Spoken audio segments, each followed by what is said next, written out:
Díomh agus fáilte de gach duine anseo an lá Ibrahim Internaisiúnta. Good afternoon, everybody. For those of you that don't know me, I'm Emmet Smith, and thanks to you all. Thanks to you all for turning out for this May Day commemoration here in Newbliss, County Monaghan.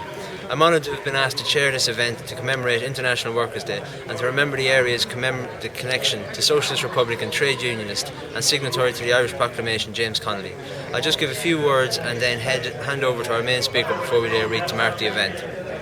As we know, Connolly's parents lived here in this area before they both emigrated to Scotland in their 20s. James Connolly was born and raised in the slums of Cowgate in Edinburgh, otherwise known as Little Ireland because of the thousands of Irish that lived there.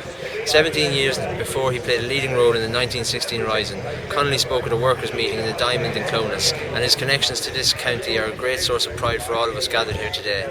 This day is a celebration of the working classes that is promoted by the international labour movement, socialists, communists and anarchists alike, and across the world today we are joined in our action by thousands upon thousands of more just like us, united for the cause of labour.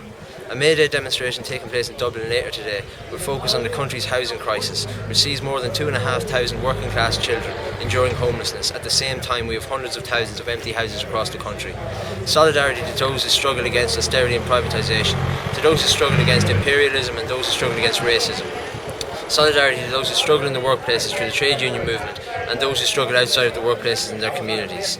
Saturday saw a demonstration in Derry organised by the Trade Union Council, where activists marched and gathered to oppose cuts to welfare and demanded an end to zero-hour contracts and poverty wages. This issue affects workers both north and south, and I would like to extend our solidarity to these comrades and likewise to other comrades engaged in political proletariat struggle across the world.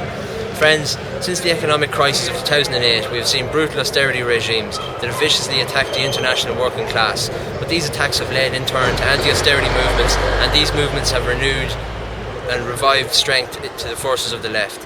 For example, here in the south, radical organised labour joined forces with the radical left parties and others to support working class communities in the fight against the privatisation of the public water supply. The winning progressive struggle grew into the largest mass movement in the history of the state, one that James Connolly himself would have been proud of. Comrades, it's our duty to continue to build this movement, north and south, to resist cuts, to fight privatisation, to end homelessness and to ultimately achieve real equality and an all-island socialist republic.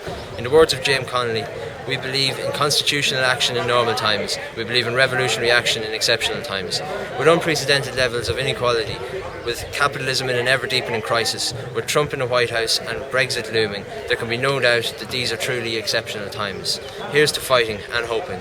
And at that, I'd like to introduce Tommy McCartney, journalist, author, socialist Republican, trade unionist and ex-hunger striker. Tommy McCartney.